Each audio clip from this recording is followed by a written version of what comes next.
Nakalabas ng 5 pa. Ayan, nakalabas. Ay, yung unang anak. Ano kaya to? Babae. Okay na. Isa pa lang yung lumalabas. Okay. Nakita niyo yung gatas niya. Kumapat ako. Gumigibik ni yung gatas niya. May gatas talaga ito. Mga anak. Yes, mga anak. Ginalabas ko na yung mga anak mo. Higa ka na pula. Ayan. 10 na yung anak ni Pula. Ayan lang raw, dumedi kanina konti. Ayan ang dumedi. 10 yung anak niya, wala pang lumalabas sa inunan niya.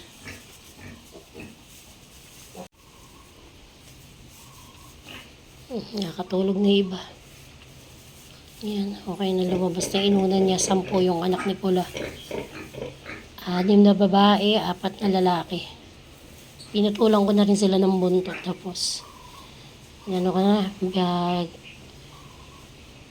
pinutulang ko na sila ng ipin. Saka yung pusod nila, nagupit ko na.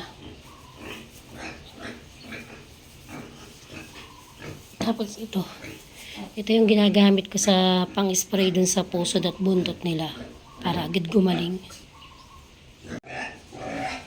Ayan, ito yung Combinex na pinang-spray ko sa buntot, sa pusod.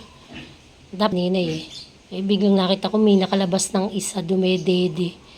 Hindi ko na siya nalinis ulit. Araw-araw ko nang nililinis yung kulungan.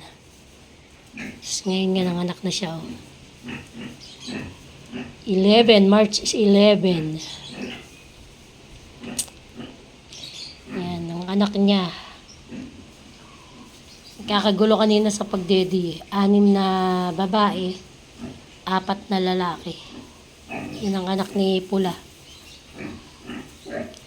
Mamaya isprayan ko ulit yung mga buntot nila saka yung pusod ng gamot.